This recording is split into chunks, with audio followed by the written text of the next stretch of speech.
everybody, and welcome back to the Drive Pink Dialogue. I'm your host, Scotty. I'm here with my co-host, Saur, and today we are talking about how this season is getting very real very quickly. The club has made a statement that they want to win this Concacaf Champions Cup, and guess what? It is Wednesday, March 4th, and we are 1 week away from kickoff. Actually, less than a week away. Well, actually, no, we got another half an hour until we're a week away from kickoff. That's right around the corner. They have one more MLS game. They have talked about bringing in another player from Argentina. We will discuss that. But first, I think it's important that we just talk about if this team is ready for the great challenge of this season, which is, as they've stated many times over the course of the offseason, to win this continental tournament. I'm your host, Scotty. I'm here with my co-host, Saur. How are you feeling tonight, my man? It's been a long work week for me, so you know I'm very tired. But I've known you a while, Scotty. About 8, 9 years, maybe. And today I learned 2 new things about you. The first thing is that you've never heard of lemon Oreos, which for me is just, what? How? Best things in the world. And the second, that we both enjoy the same show and are very excited for it to come out with the movie. So we're going to talk about that outside of the podcast, but I just wanted to mention that because, you know what, it just goes to show that no matter how well you know a person, you always learn something new about them the more time you spend with them. So yeah, just a philosophical thought to start us off with. As to Inter Miami, well, we're balling, man. We're balling. We beat our rivals, and now we're ready to kick some Nashville butt as well. How are you? I'm curious if other people have heard of lemon Oreos, if that is a popular consumption choice or even heard of. I mean, I don't know. That would just totally. Could you imagine if I'm the only person who consumes lemon Oreos on the entirety of the East Coast? It's just a very, I don't maybe it's just not in many grocery stores, or maybe I'm not spending enough time in the Oreo aisle. I suppose probably that is not possible. Yeah. And then the show is Peaky Blinders for anyone who's going to be caught on the cliffhanger there. Let's get into it. Before we get into if they're ready for next week, I should mention Sergio Reguilon. Left back, we signed to be sort of the proximate replacement for Jordi Alba. Comes from the Premier League, has spent time at Tottenham and Man United and Sevilla and Brentford and came through at Real Madrid. Then he played 13 minutes of a preseason game, got hurt, and we haven't seen him since. And I don't think we've thought about him much since. So he is back, and maybe he will become a dominant force for this team. And if he is, we might get a sense of what that might look like as soon as this weekend, because he is back. And so is David Ajala. We heard last week that his father passed away. He was spending time with his family, and that's great, but that's why he missed it's terrible, but that's why he missed the weekend's game and last Thursday. And then Luis Suarez had a little bit of a leg problem, and he's back in training. It doesn't seem like a long-term thing. So the 3 guys we were missing last week, all back, which should make us feel better about the depth of this team and what our options are going into not just this weekend's game against DC United, but next Wednesday's huge game against Nashville SC in Nashville to kick off the Concacaf Champions Cup. How are you feeling about it? I think this is very timely. We needed these players back. 2 of those players we've not even seen play for Inter Miami to the extent that we can be sure about what they will be for us. So this game against DC United over the weekend is almost a preview for what should happen against Nashville. And I think it might be an opportunity to just get some of these players coming back from injury in game shape. We can have a discussion about what the DC United team should look like and how we should approach that specific game. But I think we need all reinforcements as much as possible ahead of that Nashville. I would say 180 minutes of football, the tie itself. It's going to be very difficult, but good to have reinforcements back. With Sergio Reguilon, it's almost like Schrodinger's cat, because the cat could be dead, but the cat could also be the best left back in the league. And that's what's the exciting prospect here. Schrodinger's left back. Schrodinger's left back. That should be an award.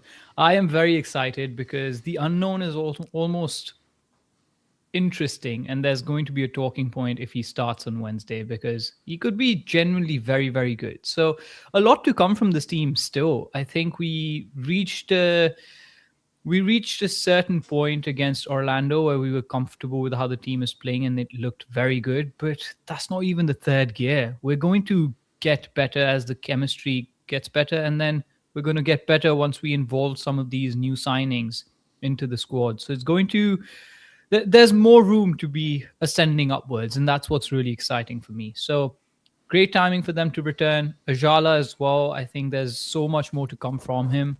And I might actually be tempted to start him over the weekend just to give him some time on the pitch and see what he looks like because we haven't done that yet. This DC United game is, I think, both important and not important because you don't want to do anything to hurt your chances of winning in Nashville. Because I think if you go into Nashville and you beat them, you really give yourself a leg up on the whole competition because, A, as we know, winning on the road and racking up goal differential will help you be a host moving forward into the later rounds of the tournament. But also, I think there's like a psychological effect of if you go in there and beat them, they've lost 3 times in the last 4 months in South Florida. I think you can win the tie with a 2-goal win in the first leg. Whereas if you lose by 1 or if it's a draw or if you are losing by more than 1 and you really have to put all hands on deck. So I think that I think that's important. But also the thing about DC United is if you win this game against a bad team on the road, you've gotten yourself 6 points from the first 3 games. And then there is no pressure for the Charlotte game the following weekend. That game, you could just play the kids, right? Like getting anything from that game means nothing. So I think if you win this weekend, you kind of get to take the whole week in between legs to rest and recover and make sure no one's being overplayed and everyone's fresh for that second leg. So I do think this game's important because DC's not a good team. If you can kill the game off in the first half, you can get Messi and DePaul and Bertarame or whoever off in the 60th minute and they can be well rested. So I wouldn't just rotate this weekend. I would try and win this game so that I can rotate next weekend against Charlotte.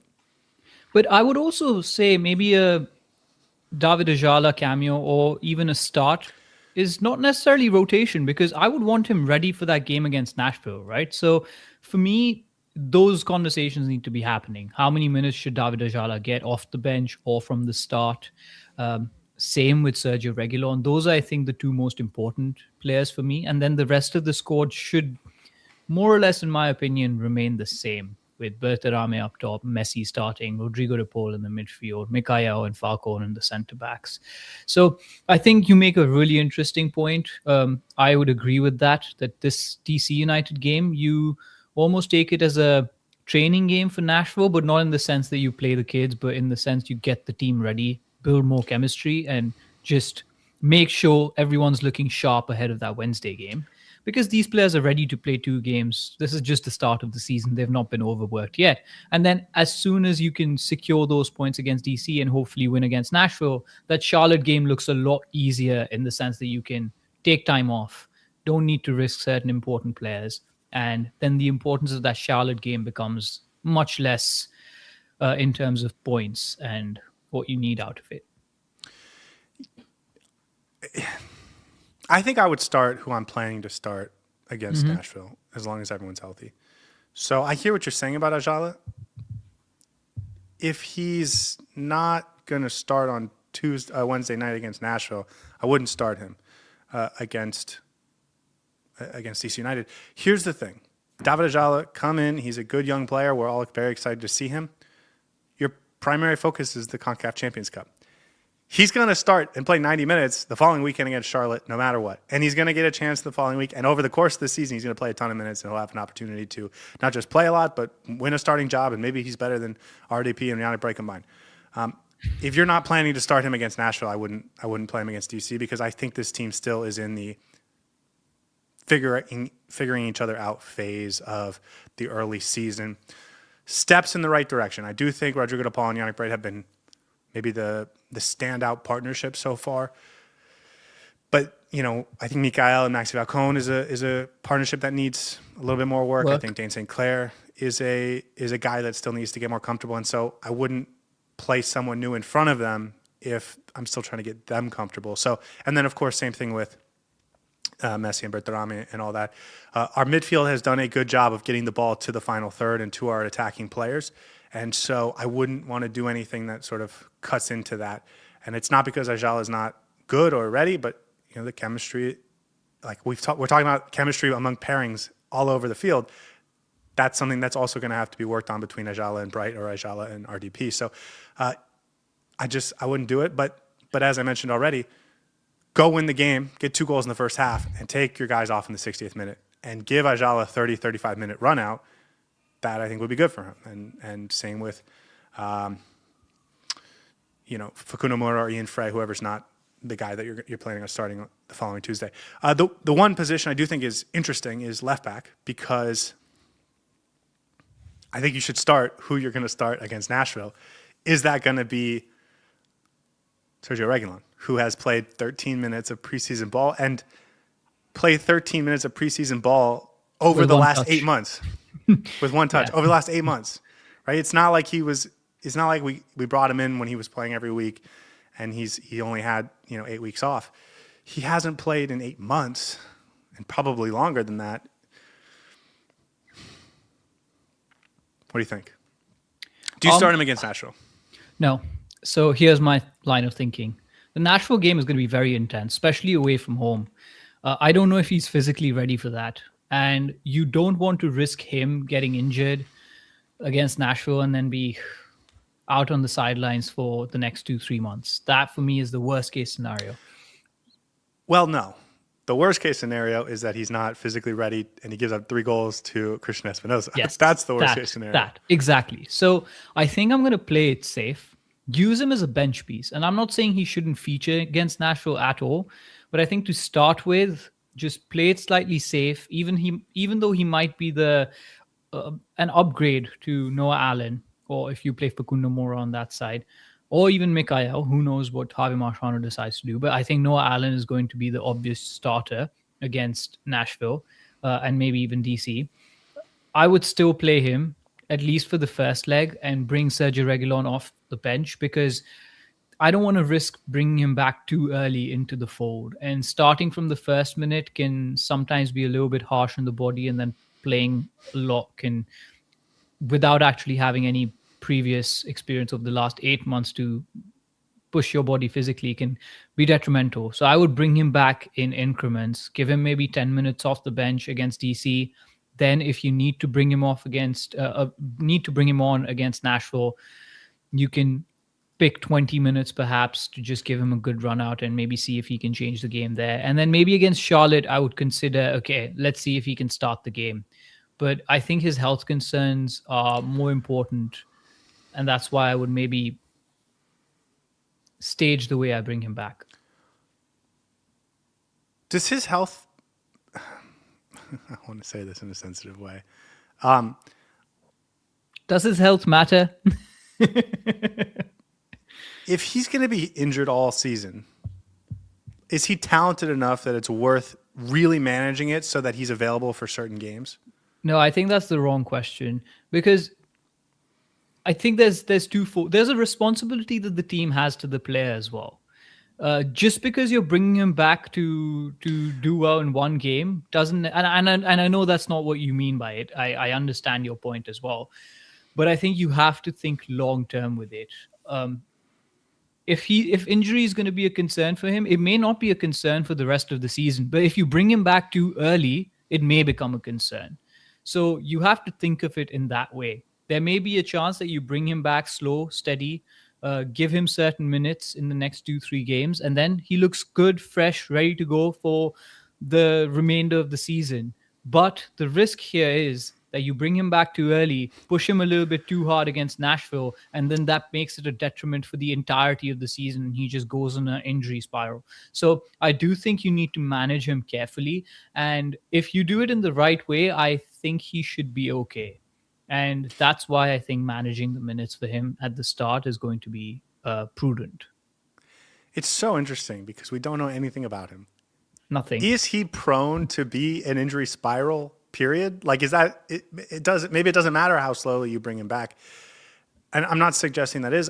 My point is we don't know yet, and we don't know if he is good enough that you want to manage it so that you make sure he is available for the most important games, which happens all the time across the world in soccer. So I don't know. Like it's maybe it's premature to even have these conversations. My thing would be personally, I would give him 30 minutes Saturday afternoon or second half Saturday. When I bring Messi and Rodrigo de Paul off, I would give him a run out for 30 minutes. And if he is good, then I know I can give him another 30-minute run out in the second half against I think that's Nashville. the right approach. Yeah. But I wouldn't start him in either game unless he is just so much better and he is physically up for it. And of course, we're not going to know, but Mascherano and the training staff are going to be watching him this week. Maybe they've held him out an extra week and a half to make sure he is more like the thing you're talking about, bringing him back slowly may have been the last week and a half. Case. You know Actually, what I mean? yeah, you're right. You're right. Because he was supposed to be available for the first game of the season. He was supposed to be ready in 6 weeks. And I mean, ready in the sense that he would be back to full health. Don't know if he'd be ready to start the game. Well, we've had 2 games, so I guess he made it back in the right time. I don't know if they gave him 1 extra week to recover and just build his health back. But I agree with your approach. 30 minutes on Saturday, see what he looks like. Something tells me he's going to be very good. And then that means you can maybe play him against Nashville for a 30-minute period again. And then slowly build him into that starting role, perhaps in the second leg against Nashville. Give him that run out as the starting left back. And that should be, I think, the plan. Well, the plan can change, so we'll see. But yeah, it'll be interesting. I think that's a very good conversation, and I'm sure the coaching staff has discussed how they want to approach it. Because it's been an issue. Left back has been an issue for this team of the last 2-3 games, and it's not a knock on Noah Allen, but he's still getting accustomed to that role. And I think it was most exposed last game, and we'll see how it looks against DC. But there might be temptation to just rush him back. And I think that's what we need to prevent ourselves from doing. Yeah, I agree with that. And if you think left back has been unbearably bad so far, I would start with putting Fukunomura over there and then giving you I agree. a shot at right. Like you don't have to combine trying to improve right back with rushing Sergio Reguilon back. That I totally agree with. You have other options you can try first.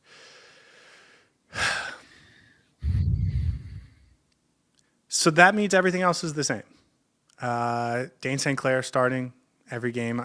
For me, that's locked in. He still needs to get form. The midfield, I would stick with. The center back partnership, I would stick with. I think those guys need room together. I think Messi and Berterame need to figure out how to get on the same page alongside Rodrigo de Paul as sort of an attacking trio. And then what does that mean for Segovia, Allende, and Silvetti, who were all on the field when we were at our best against Orlando City? How does that play out? Because again, I do think I'm going to keep coming back to this. I think you start on Saturday who you're going to start next Wednesday. I should also mention there are teams that are playing Concacaf Champions Cup on Tuesday. Inter Miami's on Wednesday, so you have a whole extra day of recovery between this weekend's game and the midweek game. So if you were really concerned if you had a Tuesday game and you only had 2 days rest in between, maybe this would be a little bit of a different conversation. But I think with that extra day rest, I'm pretty comfortable going with our first team. What would you do? Such a conundrum, right? Because essentially you have your core players already in place, and then there's 3 players who you need to figure out what to do with. Do you sacrifice Segovia, who scored a goal and 2 assists? Do you sacrifice Silvetti, who changed the game by coming on and scoring a goal with the first 3 touches? Do you sacrifice Allende, who can score goals in crucial moments, but so far hasn't done much this season in the 2 games? How do you approach that? I don't know what the answer to that is. I don't know what Javi Mascherano is going to do. You either change formation, which I don't think Javi Mascherano is going to do. It was interesting in his post-game comments. He mentioned he played a 3 at the back. In my opinion, it was just a completely messed up formation where we didn't know where players were, because Yannick Bright was sometimes playing mostly in the midfield, sometimes coming Well, back as a central back. So he also said it wasn't tactics; it was just putting the right guys on the field. yeah, So yeah, so I think you're maybe you absolutely just right. maybe you just put everyone on the field and then hope that they get to perform against DC and figure it out. But you can't go into the Nashville game without having a proper formation in place. So the two options that he has is either change the formation to fit most of these players.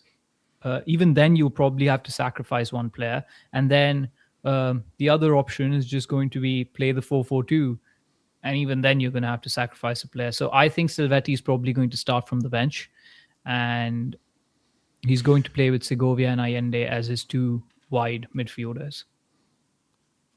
You know, it's interesting. We've played in the first game against LAFC. We played with this traditional 4-4-2, and we were not that good against LAFC. And in the second half, we were better, much more in control of the game and trying to pepper opportunities on LAFC. And we didn't break through, but certainly that second half was better than the first half. And then Orlando City, same thing. We start with our traditional 4-4-2, are much worse than we would be in the second half once we switch formations and be a little bit more aggressive. Is there a moment where you start thinking to yourself, okay, maybe I shouldn't start out and waste a whole half in this 4-4-2 if there are better ways and I can attack the game with my current roster of players and personnel? I also think it's too late to do that too.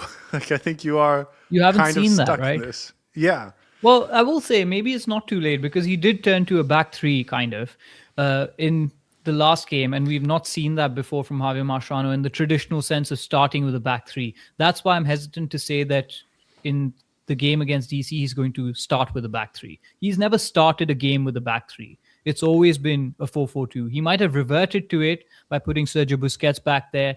Last game he put Yannick Bright back there, but that's never been his modus operandi. So I'm hesitant to say that he can fit all his players into that back three formation and whatever we saw. But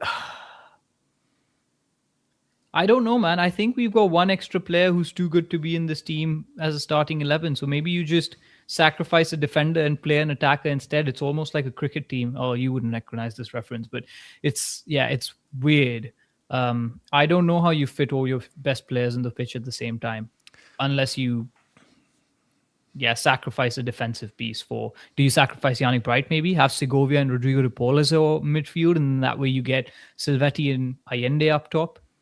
But then you're risking defensive stability. Okay, let's come back to what could actually happen over the next week, because 4-4-2. Again, we're gonna do what we've done. The good thing is, at least Mascherano is willing to change at halftime if you feel like it's not working, right? He's been very aggressive about that, and so I actually, if you were going to be comfortable starting in this formation, like you're also comfortable knowing we can switch out of it if it's not working. So that's a positive, I think. So you mean we're stuck with 4-4-2? For the next two games, I would be. Yeah, I would stick with 4-4-2. Yeah. And I think you're right in your base instinct at the start of that, which was Silvetti coming off the bench, Segovia on the left, and Allende on the right. If you're going to play a 4-4-2, you're not going to get the best out of Silvetti on the field anyways, and you are probably going to get the best out of Allende. And then when it comes to the second half and you want to change the nature of the game, Silvetti's actually a pretty nice piece to bring off the bench against tired legs and to just throw on there to be an ultra-attacking piece. Like, that does make a lot of sense to me. I think that's maybe what I would do, but I would start by doing it this weekend, and I would keep it going for Wednesday's match against Nashville. Agree. Let's talk about the defense, because it sucks.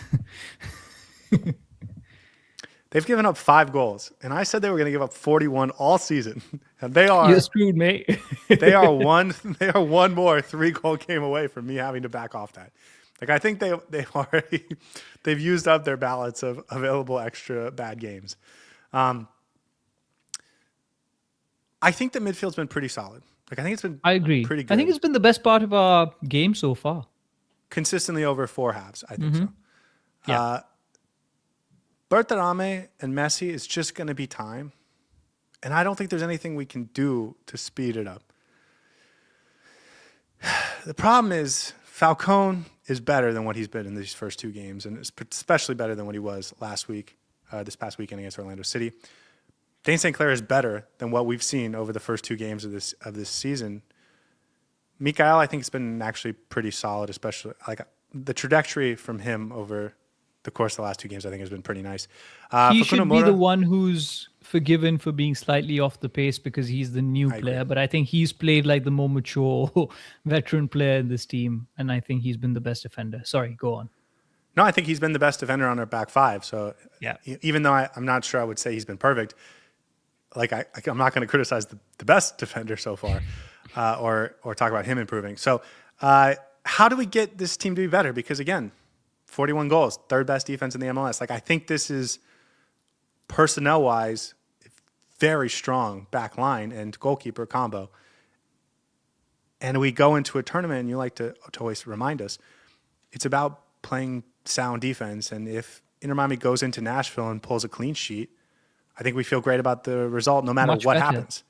And so how do we get that? Because I think the personnel is perfectly capable of doing that. And so should we expect big change, or big change is the wrong word, improvement between these guys or among these guys over the next week? What do you think? This is another very interesting conversation for me because here's how I'm thinking about it. I think you described it perfectly. Individually, each player has been performing under par, under expectations, and that has added to the generic state of our defense. The second aspect of it is those individuals are underperforming, but also not clicking with one another. The chemistry just seems off. If you look at the midfield, you see Yannick Bright and Rodrigo de Paul clicking together. When Segovia settles into that midfield, there seems to be some semblance of chemistry and it's building. Similarly, with the front line, I thought towards the end of that Orlando game, we seemed to be really getting the flow going. With the back line, I think we're not even close to that yet. There's been a few changes. I thought Ian Frey was very poor in that first game, maybe deserved to come off against LAFC. We haven't seen him since. Facundo Moura, I thought, was fine. He's done well when given the chance, but I don't think his ceiling is as high to improve the quality of the defense by himself. Maxi Falcone has been quite poor. Let's just put it that way. Mikael has been good, but then together, I think they're just compounding the issues in the back line. And then the left back, again, has been a bit of a issue for us. We've not been able to fit. So there's just so much uncertainty. Now, your question, if I answer that without being so long-winded, I think in the long term, we're going to be fine. In the long term, we'll be able to build into form for these individual players and then build that chemistry. And that will settle into a good-looking back five. We don't have that much time before the Nashville game. That's the issue. So I think the medium and the short term is where I'm concerned about with this defense. Do they figure it out over the next game, 2 games? I don't know, man. I think the short term is the question here because you don't just need the players to do better. You also need them to click. So those two elements together is going to take a little bit of time to get going. And that's why I'm a bit worried about how we look against Nashville. And if we concede too many goals, if we concede 2 goals against Nashville on Wednesday, that's bad. I don't think that's good. You could score 3, but not good. it's not guaranteed. Yeah. No, it's definitely not good. And this Nashville team has been scoring goals. Listen, they did get shut down by FC Dallas over the weekend, so maybe a little bit more of a comeback from the rocket ship they felt like they were on in the first 3 games of their season. But yeah, and here's the thing: Maxi Falcone is better, or at least is capable of playing much better than what we've seen so far. I think obviously Dane St. Clair is not the type of player that gives up a goal every single game, which he has done in the first 2 games.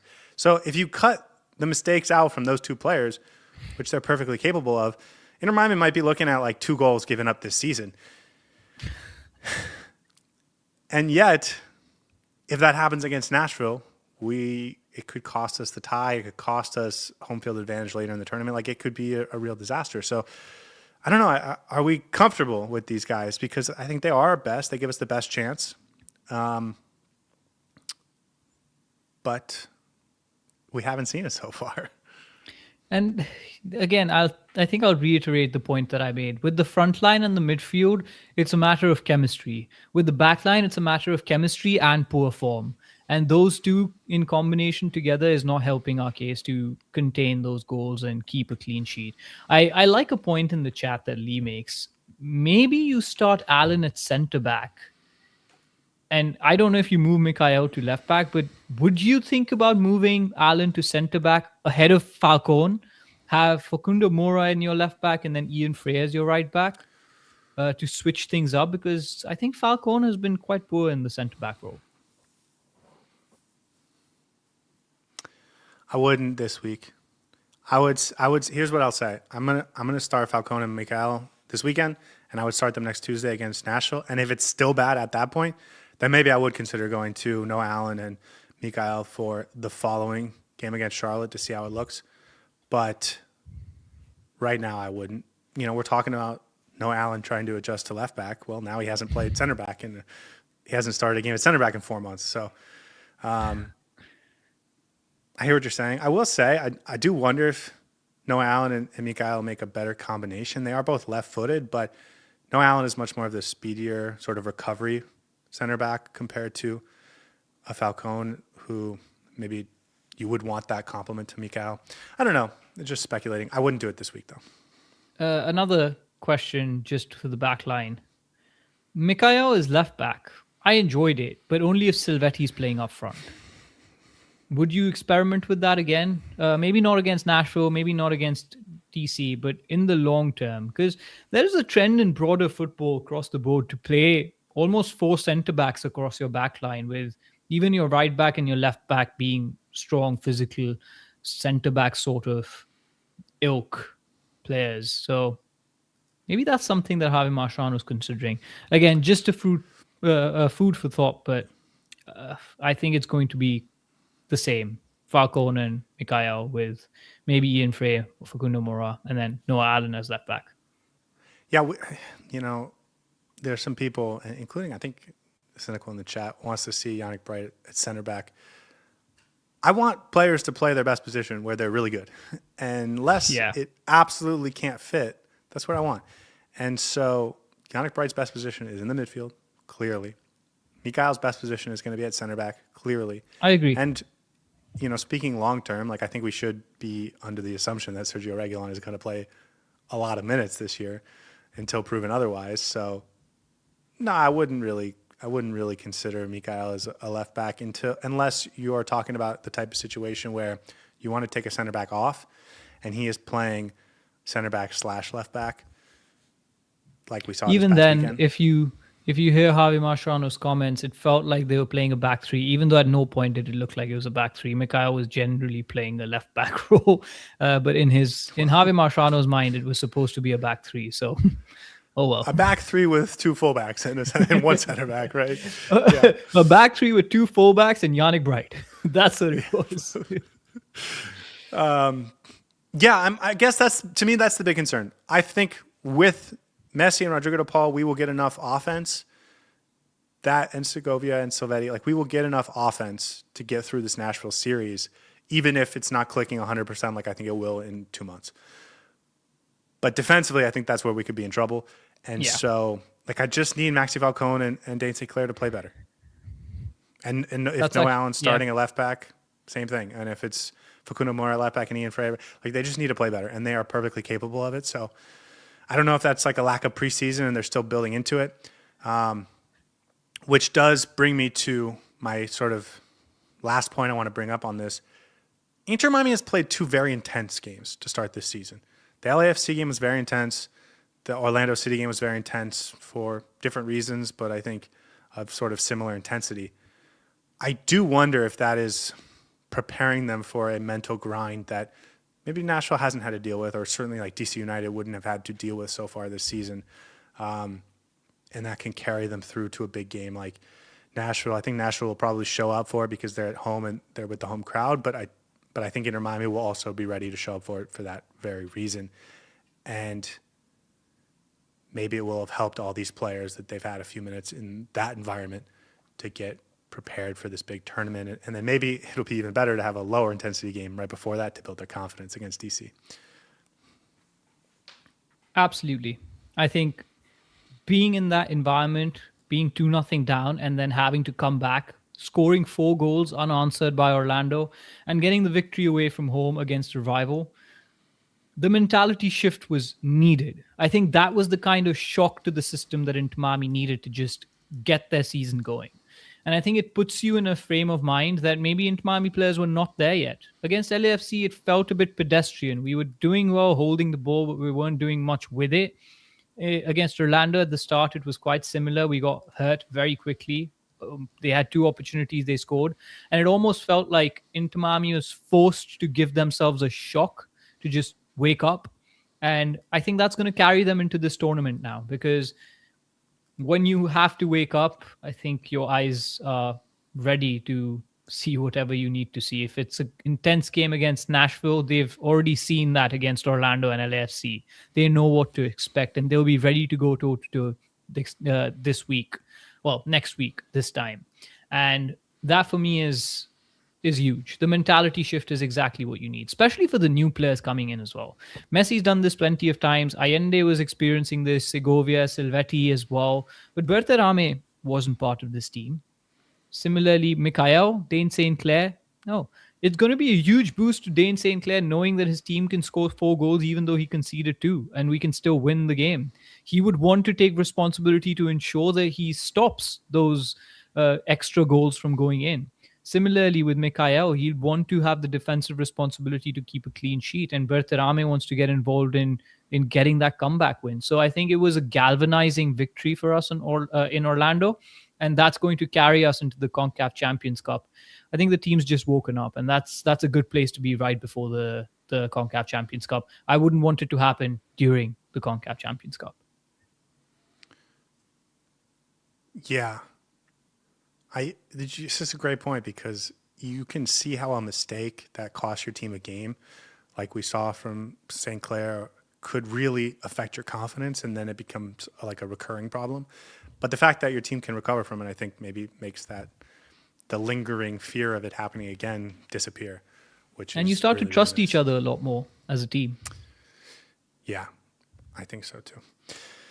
Okay, anything else? Because, again, it is premature to talk about the Concacaf Champions Cup before the DC United game. And at the same time, it's probably too late to talk about this because there's very little time to do anything about it. So we're kind of caught in the middle, but it is around the corner. And for Inter Miami, it's not just the big tournament. It's 2 games a week. It's, prioritizing certain games. It is going to be about... There will be decisions made about rotation and minutes played and all these types of things. So, the season is here, I think, starting this weekend and of course, moving into this first tie against Nashville. I also just realized they're playing at DC, so I could potentially go watch that game, but that means I'll be leaving you high and dry, so maybe not. Okay, let's talk about rumors today from Cesar Luis Müller, who I think is one of the best journalists down in Argentina, or for Argentine players. And he says, and I will hit the show translation button on Twitter, and quote, Inter Miami has set its eyes on Matias Acevedo, a 17-year-old midfielder from Racing's reserve team. The MLS club is evaluating whether to make an offer for him in the current market or in the next one. Last time we got a player rumor, I did not look into the player at all, and we just talked about what it would mean to bring in a 25-year-old center back on loan. Should we talk about this player? Because I did look into him. And I didn't look into him, but I would be happy to have you give me a sense of what he is like and what you think about him. So why not? He is 17. He is 5'6", so he's small. He's played 1 game with Racing senior team. And he does not start regularly for their reserve club. So I have no idea how anyone thinks this kid could play in the MLS right now. It's probably a signing for the future. That's what I'm looking at it as. What I will say, I don't think he can play minutes for Inter Miami. I think he would be behind Alexander Shaw in the MLS. And I I get that's kind of crazy, but you just it is so hard to translate from that league into our league unless you are an athletic beast and even then it's hard. And we've seen lots of guys just struggle with the athleticism. And so to do that while also adapting to the physicality of a first team league in a different country, like it seems like impossible to me, honestly. What I will say is if he comes, I'll root for him. And also Yeah. what I will say is something we've seen around the MLS, teams will buy players like this with their B team. And if you do that, he does not become a player that takes up a first team roster slot in terms of your cap, in terms of your U22s or whatever, until you promote him to the first team. We've seen this done very well. Charlotte has, I think, pioneered this strategy. A guy like Taklamati, who came to Nashville as a U22 price tag, did not participate with Nashville's first team when he first got here, stayed on their B team, developed for another year or half a year. The following season, he joined their first team and became really good for them last year. So maybe this is the type of player that they buy now and they play him for IMCF2 and MLS Next Pro for the next year. Or, they buy him in the summer and they do that and he becomes a U22 in 2027. But man, like I just don't think he can play in the MLS right now. I don't think that's the plan. I wouldn't expect it to be. If that's the plan, I'll be shocked. I think he's being brought in to probably fit into Miami too, and then see what the future holds for him. I think it's a long-term signing. That's probably why they're contemplating whether to bring him in now or in the summer. There's no space in the midfield for him to play. He's not going to play in front of Yannick Bright, David Ajala, Alexander Shaw, David Ruiz. Rodrigo de Paul's stuck in that position for the rest of his time in Miami. So there's barely any place for him to get the minutes. If you're playing Rodrigo de Paul and Yannick Bright, you need to give David Ajala minutes, so he's going to eat up those minutes. If David Ajala is not available, or if Yannick Bright's not available, you're probably going to use David Ruiz. So I don't even know where he fits into the first team. And that's my understanding. I think they're bringing him in for the long term, probably have him play with this B team, and then see what happens next season. That's my understanding. He hasn't played professional minutes. If he had, that would have been a different story. But he doesn't have the... I think we're reading too much into this. I think it's fairly simple. They're just trying to invest in a player's stocks early. That's all. Yeah, this doesn't seem like a viable thing to do for Inter Miami. He might be. The other thing is I was looking around and he's not viewed as like the next... A prospect, yeah. Mastantuono or, a guy that's going to end up at Real Madrid or something. He could be Baltasar Rodriguez in 5 years. And if that's the case, that would be fine. And a good player, and he could play in the MLS in 5 years, not in 6 months. So, yeah, this one I really don't get.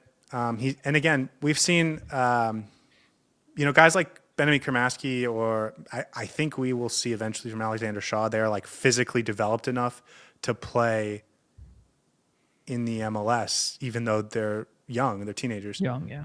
Like he doesn't. I don't think he has. I don't think he's an advanced physical specimen that he could fit in at this level yet.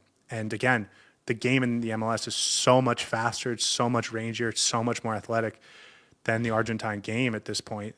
That like to not even be a first teamer there and playing with the athletic and physicality of first team in Argentina. Like, there's just no way you're going to come to the MLS, in my opinion, and be able to handle it. I also saw a couple things. You know what? Never mind. I'm not even going to put it out there. That's the rumor. It's by a legit source. Like I think this is real in terms of it could happen, whether it's this window or next window. We heard something similar about Matias Acevedo this time last February. We thought we were signing him, and then it kind of cooled off, and then it was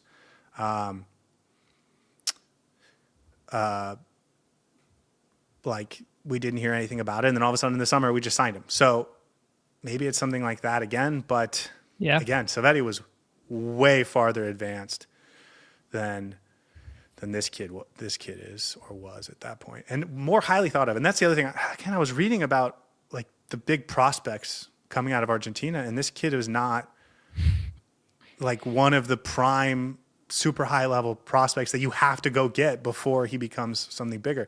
Like you're not trying to beat him, like, you know. So anyways, for those that just want me to not tease you guys, there are, I think, questions about his attitude, but I want to be clear. I just was reading that from other people. I don't know. And I don't want to assume that he's like, I don't want anyone to think he's a terrible kid or anything. I don't know. So that's all I'll say. This is how rumors start on the internet. Yeah, it could just be internet rumors. So that's why I don't want to put it out there. I think it's a signing for the future. That's what I think. Yeah, but what does that mean? Like, what does it mean you're signing for a future? They're going to bring him on He's for a B cheap. team player? See, he's going to be a B team player. See if there's anything there. Develop him, they can. And then if he's available and ready to start for the first team in the next 2-3 years, they're probably going to push him up. But 17-year-old who hasn't played that many minutes in the first team, plays for Racing reserve, not even first team. I think there's no other way that they bring him in to be a first team player for Inter Miami. No way. And he doesn't start for Racing reserves. Yeah. Like it again, if he was the superstar of that team, but he's just like a prospect. Is he related to Javi Mascherano? No, but I am curious about our relationship with Racing because that seems to be the club we have the closest relationship with. Redondo came from Racing, right? No, he came from Argentina Juniors, no. but Baltasar came from Racing. So did Toto Aviles came from Racing. Like it, I don't know. Man. Both didn't work out. Baltazar, maybe. Some people liked him. Oh, I thought Toto Aviles worked out way better than Baltasar. Both MLS Cup champions, so. Listen, Toto Aviles started almost every game for a Supporter Shield record-breaking team, right? Yeah. And for a Leagues Cup. In fact, he had more trophies than Inter Miami. 3 trophies. Every trophy Inter Miami's ever had, Toto Aviles was a part Toto of. Aviles was there. That's all you need, man. Maybe we're in trouble in this Concacaf Champions Cup because we don't have Toto Aviles, at least on the roster somewhere. By that logic, every trophy Inter Miami has won, Ustari was also there for. So that's maybe a flawed logic. Oh no, not the Leagues Cup. Not the Leagues Cup. Yeah, you're right. He also was there for like fucking 7 games in the Supporter Shield room. Excuse me. Is there anything else about this kid, Acevedo? Listen, if it happens, we'll root for him. But this feels like a weird one to me. Doesn't feel like he's ready to play minutes or contribute. I agree. Okay, moving forward. I want to talk about the MLS All-Star Game. They announced it this week. They're playing League MX. Figured we could talk about the All-Star Game. How you feel about the All-Star Game? It is a very foreign concept to you. You didn't grow up around American sports. I did, right? The MLB All-Star Game was something I watched every single year. And, you know, there was a time where the NBA dunk contest was must-watch TV when Dwight Howard was being Superman. And let me give you a little bit of lesson into Saur's young life back in the day. I had to wake up every morning at 7 a.m. and for school, obviously. And because of the time difference, the only thing on TV, sports-wise, would be the NBA. So I actually grew up watching Lakers back when they were stacked in the 2000s, Shaq, Kobe. And I actually watched the NBA All-Star Game every single year. I was obsessed with it. So I do like the concept of the All-Star Game. I just think the way the MLS does it, it doesn't excite me too much. I can see why it's exciting for some people. It's fun. It's an exciting way to bring together the best players in the league. And I haven't necessarily paid too much attention to it because it doesn't have too many stakes, but it can be an interesting, fun way. I just think it should be at the end of the season when everything is over contested for rather than in the middle of the season. That's my only gripe with it. I think bang in the middle of the season, there's concerns about injuries, there's concerns about other games, backing the schedule, all of that. So for me, it should happen at the end of the season, but I'm still I still enjoy it. The clips are fun. They do these games and you see who's technically gifted and who's not. Those are always surprising. I remember Busquets and Ricky Puig did the shooting challenge together or passing challenge together a couple of years ago, which was fun to watch. So yeah, I think it's a good concept overall. How do you feel about? Sorry, I don't know if I mentioned this yet. They're going to play League MX All Stars again. Yeah, They've done this. yeah. I think this is the fourth time they're doing this. They have done other types of All Star games. They played Arsenal, I think, 2 years ago, and Arsenal's preseason friendly tour. Do you like playing League MX All Stars? Do you like that it's part of this rivalry? It feels like it kicks off the Leagues Cup. It is much more, I think, personal or antagonistic between Liga MX and MLS compared to, Arsenal on a preseason tour where they think we're a joke and like we also are just, it's here's what I'll say. The All-Star game is way less fun about if the other side is also not taking it seriously Invested. at all. In my opinion, there's 3 tiers to this. The lowest tier is playing against a preseason team or like a European team that's in the preseason. Hate that. Never do that. Tier 2 is the Liga MX. It could be fun. But honestly, I think for me, the most exciting would be just seeing these MLS players play against each other. There's plenty of good MLS players that you can make 2 teams out of it. It just doesn't need to be just one team. It could be Messi 11 versus Son 11. That'd be pretty fun to watch, right? Have it do it the way the NBA does, and maybe that'll be pretty exciting. If you do Messi 11 versus Son 11, that was going to sell tickets. By the way, if the MLS does that in the next year or two, well, while Messi's here and Son's here, I'm going to take credit for it. But that would be most fun for me. They'd have to televise the draft, and they'd have to. There's no way you're going to get Messi to draft players. He would just draft Inter Miami players. That'd be funny, man. Just draft. You know what would be cool? You know what would be cool for All-Star Weekend if you added a 35th game to the schedule, but you didn't schedule it in advance. You waited until that point in the season, and it was just like a blank. And then you had the best Eastern Conference team play the best Western Conference team, and the second best East and the second best West and the third best East and the fourth best, so on and so forth. You match up. And so you would find out like the week before who your opponent would be, and you could, I don't know. I think that should we be the strategic partners for the MLS? Maybe we can offer our services for that, because I think we're coming up with some good ideas here. Marketable. If I know anything about U.S. soccer, becoming a consultant for soccer in this country is remarkably easy from an intelligence, creativity perspective, and very difficult from a connections. How much does it pay, though? That's the only question. I think it pays well if you know the right people, I think is what I'm trying to get. All right, Scotty, let's make some calls, man. No, I guess it would be cool to see like MLS versus MLS. I agree. But, how do you recreate what we saw this weekend against Orlando City, where the fans hate each other, the other team, the other team, right? No. Like, if could you have a Messi versus Son team in Orlando, surrounded by Orlando fans, where they are automatically rooting for one team because they don't want to see Messi's team win?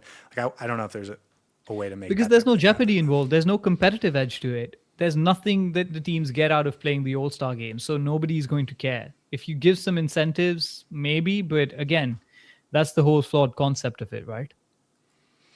Yeah. You're right. You're absolutely right. The Major League Baseball used to make it so that the winner of the All-Star game would get home field advantage in the World Series. That's so Isn't that cool. crazy? That's so fun, No, but it's so unfair. It's so unfair because fair. Yeah. If you're the better team in the regular season and you only have 3 players playing the All-Star game, and that game decides who gets home field advantage. But you're right. It makes the stakes of the All-Star game huge. A lot more fun. But it gives sort of a ridiculous advantage in the actual World Series.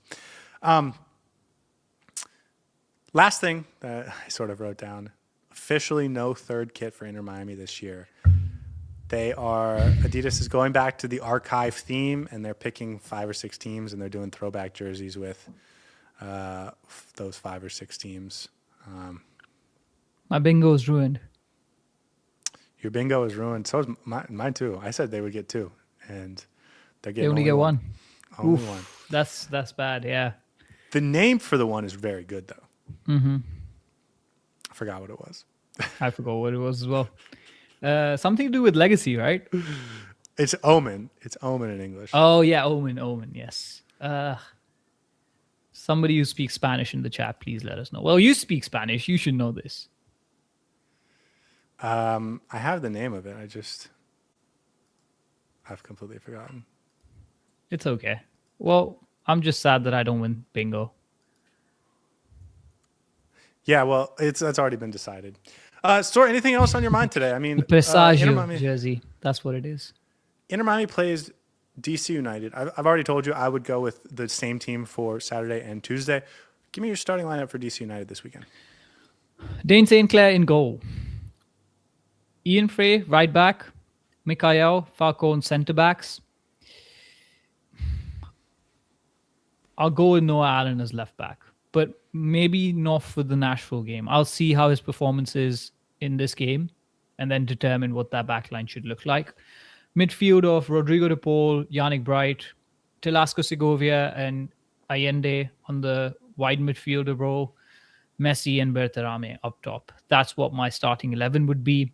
If things go south against DC, I'll probably switch it up, do something similar to what we did against Orlando, probably bring in David Ajala and then Sergio Reguilon to get them minutes. And yeah, I think that's about it. But I do think there's some questions to be answered this weekend against DC for that Nashville game. So that's why it's going to be an interesting game. I think I would go with Mura at left back. And I can see that. Let me ask you a question. Who do you think is a more versatile piece on the back line? Ian Frey or Noah Allen? Oh, I think, that's a fantastic question. I would have said Noah Allen until maybe last game. And now I'm maybe tempted to say Ian Frey, but I think Noah Allen, he's a brilliant centre back and but Ian Frey is a really good right back and a good... Can we add midfield to it? That way it's going to be Ian Frey. Pepto says Frey. Yeah, I think Frey. Sean says, what are you asking him to do? Here's the reason I asked that. If I want one piece off the bench, maybe I do pick the more versatile piece because that gives me more options in the second half to make different adjustments. Changes. So maybe I think that is Ian Frey. So maybe I would start Noah Allen because I feel like I can pull the cord there if I need to quickly, and I still have the more versatile piece, but I don't know. Maybe I wouldn't. I would go the other way. I'd go Ian Frey at right back, Muda at left back, because I actually think maybe Noah Allen's the more important piece because I think he's a better center back, and right now I'm most concerned about our center backs. So that's probably what I would do. Fair enough. Yeah, that's what I would do. Last thing that I just realized. First of all, it's the Presagio jersey. Yes, I said that. We're in trouble. Oh, okay, sorry. And then last thing, Inter Miami's new stadium has a name, officially. They have new stadium naming partner. It's the New Bank, which is a Brazilian online banking company. So it's going to be the new Miami Freedom Park. And there's going to be a giant new, and it's NU, not NEW, NU. So basically we're the new Barcelona. We're the new Barcelona. So here's what I'll say. The current stadium, or the one they have used for the last several years, is technically called Inter Miami Stadium. And then they've added the sponsor, which was at first Drive Pink Stadium, which we've always called it for obvious reasons. And then it became Chase Stadium, which we called it. I think this is just going to be Miami Freedom Park forever. Yeah. So it doesn't bother me, except for the fact, not that this bothers me, but the new logo apparently is purple. So there's going to be a giant purple NU on the stadium, which is, unfortunate. We can't. Let's not give the Orlando fans more ammunition against us, please. Also, should we rename our podcast to the New Drive Pink Dialogue? If they give us if they give us sponsorship money, we might as well. We're open to it, guys. It is apparently a $19 million per year, 10-year deal. So $190 million deal. We've heard over the last couple of years, Inter Miami is going to make on average upwards to over $200 million a year as their sort of income. And this gives you 10% of that right off the bat. Not surprised Chase didn't want to match that. So I think we're going to be with the new stadium for quite some time. Chase Miami Freedom Park doesn't sound as good as New Miami Freedom Park, because then it just flows off the tongue a lot better, because you don't have to necessarily. Well, maybe, but does it only roll off the tongue because it's new? Yeah. Will it still roll off the tongue in 5 years when it's no longer new and it's 5 years old? You know what I mean? Yeah, maybe. It's that new stadium we got down in Miami. We're not playing in Fort Lauderdale. We're playing at the new stadium down in Miami. Well, how new is it? Oh, it's 6 years old. Okay, we're entering silly territory, so you might as well sign us off now. That is, I think, our sign to wrap it up. Guys, thanks so much for watching. We'll be back pregame show Saturday early evening before Inter Miami plays DC United in their last MLS game before the Concacaf Champions Cup. We will see you guys then. Until then, hope you guys have a lovely night. We'll see you guys next time. Hey everybody, thanks for tuning in. Do us a favor and hit that like and subscribe button. Since our first viewer, sharing this with you all has been the very best part. So from the beginning until the end, thank you for being a part of this and have a wonderful day.